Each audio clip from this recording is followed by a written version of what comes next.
بسم اللہ الرحمن الرحیم۔ ریئیکشن اور رسپانس، چوائس از یور۔ رد عمل یا جواب عمل، انتخاب آپ کا۔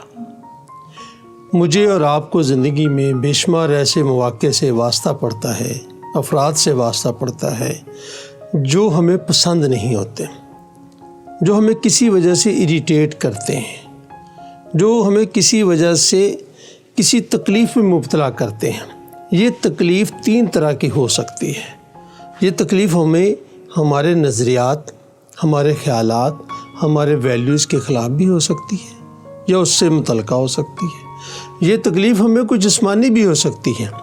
یہ بات جو ہمیں بری لگے گی، یہ ہمارے جسمانی جسم سے بھی اس کا تعلق ہو سکتا ہے، اور یہ ہماری نفسیات سے بھی اس کا تعلق ہو سکتا ہے۔ تو ان تینوں چیزوں کو جب کسی جگہ سے ہٹ پڑتی ہے تو ہم اس کے اوپر رسپانس کرتے ہیں یا ریئیکٹ کرتے ہیں۔ ایک دفعہ نہیں، آپ بازار میں جا رہے ہیں اور آل آف اے سڈن آپ اپنی گاڑی میں بیٹھے ہیں تو پیچھے سے کوئی آپ کو ہارن دیتا ہے تو آپ کو وہ برا لگتا ہے۔ آپ کا کوئی کلیگ آپ کی شکایت لگاتا ہے یا آپ کے اوپر طنز کرتا ہے یا آپ کی رائے کے اوپر بہت زیادہ نیگیٹو کمنٹ کرتا ہے تو آپ کو برا لگتا ہے۔ آپ کے گھر کے اندر بچے شور کرتے ہیں، کسی چیز کو توڑ دیتے ہیں تو آپ کو برا لگتا ہے۔ جو کہ ایک بات نہیں ہے، میری اور آپ کی زندگی میں ہر روز اس طرح کے سینکڑوں واقعات جو ہوتے رہتے ہیں۔ اب ہمارا اس کے اندر کیا طریقہ کار ہو سکتا ہے؟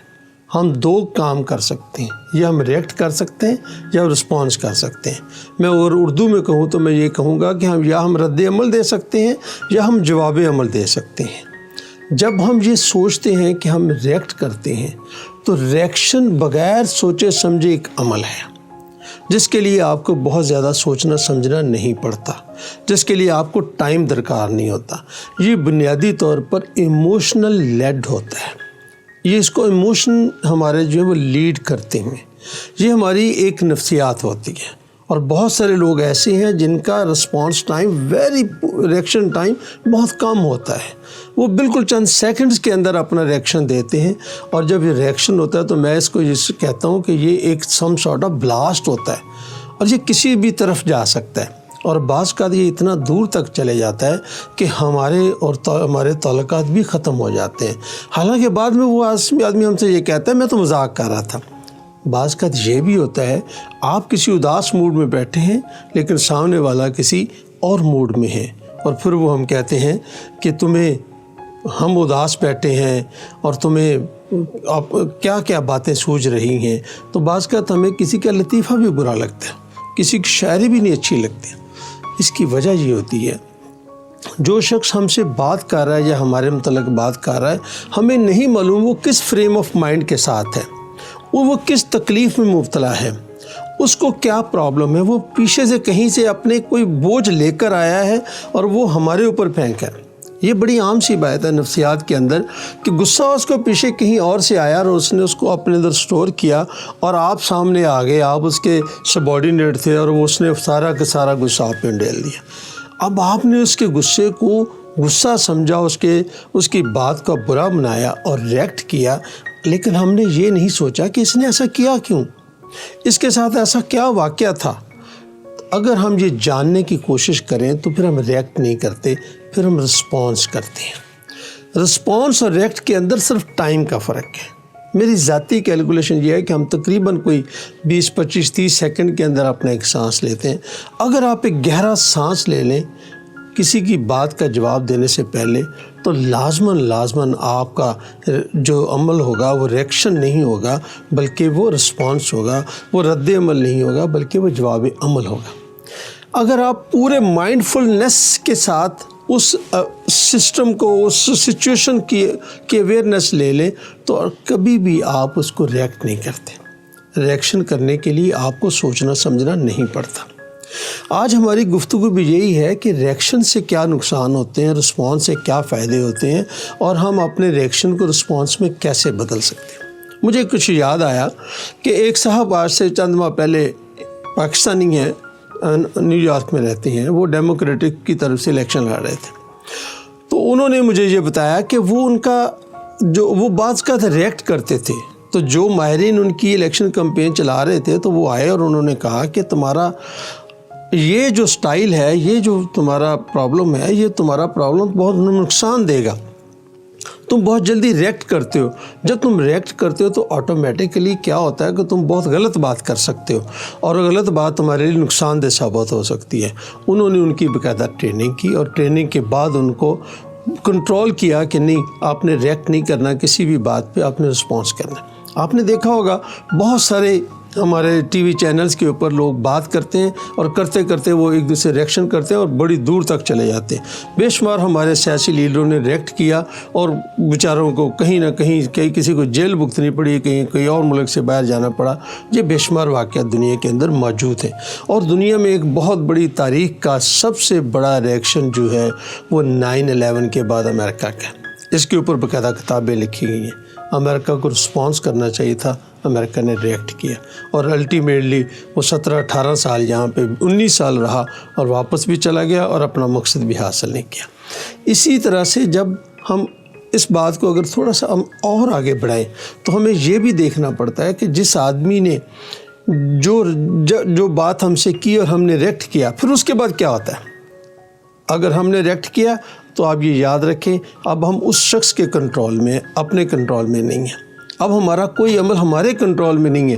شاید اس کا مقصد ہی صرف یہ تھا کہ ہمیں وہ ریئیکشن دلائے، ہمیں وہ غصہ دلائے، اور جب ہم یہ سارا کچھ کر لیں تو پھر ہم اس کے کنٹرول میں ہو جائیں۔ تو کیا آپ پسند کرتے ہیں کہ کسی کے کنٹرول میں آ جائیں؟ یقیناً آپ یہ نہیں پسند کرتے۔ اگر یہ نہیں پسند کرتے تو ریئیکٹ نہ کیجیے، رسپانس کیجیے، رد عمل نہ دیجیے، جوابی عمل دیجیے۔ صرف 20-25 سیکنڈ کا وقفہ دیجیے اس کی بات کے، اس کے بعد آپ سوچیں۔ دو باتیں ضرور غور سے سوچیں۔ ایک یہ ضرور سوچیں کہ اس نے یہ کیوں کیا ہے، تو شاید آپ کو اس کی وجہ پتہ لگ جائے تو آپ کا ریئیکشن جو ہے وہ ختم ہو جائے۔ مجھے ایک شخص کی مثال یاد آئی۔ وہ رات کو، سردیوں کی رات تھی، اپنے گھر میں سو رہا تھا، تو باہر ایک کتے کے چیخنے کی، بھونکنے کی بے شمار آوازیں آتی رہیں۔ اس کو بہت غصہ چڑھا، بڑی مشکل سے نکلا۔ کوئی اس کو اور کچھ نہ ملی تو بچوں کا ریکٹ اس نے اٹھایا اور وہ اس کو مارنے کے لیے باہر آ گیا، اور وہ کتے کو مارنے ہی لگا تھا، لیکن جیسے دیکھا کہ کتے کا پاؤں ایک نالی کے اندر ایک جالی میں پھنسا ہوا ہے اور اس وجہ سے وہ چیخ رہا ہے۔ جب اس کو یہ اویئرنیس ہوئی تو اس نے اپنا ریئیکشن ختم کیا اور رسپانس پہ آ گیا۔ اس نے رد عمل ختم کیا اور جواب عمل پہ آ گیا، اور اس نے اس کتے کو ریسکیو کیا اور الٹیمیٹلی وہ مسئلہ حل ہو گیا۔ تو میرے دوستو، خواتین و حضرات، یہ صرف بات یہاں تک ایک سائیڈ ہے کہ آپ کو یہ جاننا چاہیے کہ جس نے میرے ساتھ یہ بات کی ہے اس کا اپنا مسئلہ کیا ہے۔ کیا اس کے اپنے اوپر تو کوئی گاربیج تو نہیں تھا جو اس نے میرے پر پھینک دیا؟ نمبر 1۔ نمبر 2 یہ کہ آپ کو بھی یہ سوچنا چاہیے میرے اس ریئیکشن کے بدلے میں ہوگا کیا۔ میری جاب جا سکتی ہے، میں کسی جرم کا ارتکاب کر سکتا ہوں، میرا کوئی لاس ہو سکتا ہے۔ اگر آپ ایک لمحے کے لیے نتیجے پہ پہنچ جائیں کہ اس کے بعد نتیجہ کیا ہوگا، تو آپ کبھی بھی ریئیکٹ نہیں کریں گے۔ مجھے ایک جاوید چوری کا کالم یاد ہے، اس نے ایک شخص کے بارے میں لکھا کہ اس کو کسی نے ایک گالی دی تو اس نے اسے قتل کر دیا۔ اب وہ جیل میں ہے تو ہر روز 200 گالیاں سنتا ہے اور سوچتا ہے کہ شاید وہ اس گالی کو برداشت کر جاتا تو آج اسے 200 گالیاں نہ سننی پڑتی۔ تو میں یہی بات آج کے اس گفتگو میں کرنا چاہتا ہوں کہ اپنے آپ کو کنٹرول کیجئے، کمپوز کیجئے۔ دنیا میں یہ ٹیسٹ ہے، بڑی سے بڑی جاب دیتے وقت لوگ یہ دیکھتے ہیں کہ یہ شخص ریئیکٹ کرتا ہے یا رسپانس کرتا ہے۔ بعض کا ٹیچر بھی ریئیکٹ کرتے ہیں، بعض کا فرنٹ لائن پہ بیٹھنے والا بندہ بھی ریئیکٹ کرتا ہے۔ اگر ہم نے اپنی زندگی میں ریئیکشن کو ختم کر کے رسپانس کرتے ہیں، آپ ایک میچور آدمی گنے جائیں گے، آپ ایک کمپوزڈ آدمی گنے جائیں گے، آپ وہ ہوں گے جو اپنے جذبات اور احساسات پر قابو پا سکتے ہیں۔ ہم اس شخص کو سب سے زیادہ اچھا سمجھتے ہیں کسی بھی جاب کے لیے، اور باقاعدہ اب اس کے ٹیسٹ آ گئے ہیں۔ جاب دیتے وقت وہ ان باتوں کا خیال رکھتے ہیں کہ کیا یہ شخص اپنے جذبات اور احساسات کے اوپر قابو پاتا ہے کہ نہیں پاتا۔ مجھے ایک جاپنیز کی بات یاد آ رہی کہ ان کو یہ ٹریننگ دی گئی، وہ ایک بہت بڑی نیگوشیشن میں بیٹھا تھا تو اس کو چٹ دی کسی نے کہ تمہاری بیوی کا انتقال ہو گیا، اور اس نے کوئی ریئیکٹ نہیں کیا، اپنے جذبات اور احساسات کے اوپر کنٹرول کیا اور اپنے نیگوشیشنز کو فائنل کیا، اور اس طریقے سے اس نے اپنی سارے کام جو ہے اس کو مکمل کیا۔ تو میں آخر میں صرف ایک 2 شعر آپ کے سامنے پیش کر کے اجازت چاہوں گا۔ ایک بہادر شاہ ظفر کا ہے، انہوں نے یہ کہا، ظفر آدمی اس کو نہ جانیے گا، ظفر آدمی اس کو نہ جانیے گا، وہ ہو کیسا ہی صاحب فہم و ذکا، جس کو عیش میں یاد خدا نہ رہی، جس کو تیش میں خوف خدا نہ رہا، یعنی اپنے جذبات پر اس کا کنٹرول نہ رہا۔ اور ایک بہزاد اعظم صاحب ہیں، انہوں نے ایک شعر لکھا، ہمارے لہجے میں یہ توازن بڑی صحبت کے بعد آیا، ہمارے لہجے میں یہ توازن بڑی صحبت کے بعد آیا، کئی مزاجوں کے دست دیکھے، کئی رویوں کی خاک چانی۔ اللہ رب العزت ہمیں ہر معاملے کے اندر رسپانس کرنے کی، جواب عمل کرنے کی توفیق عطا فرمائے۔ بہت بہت شکریہ۔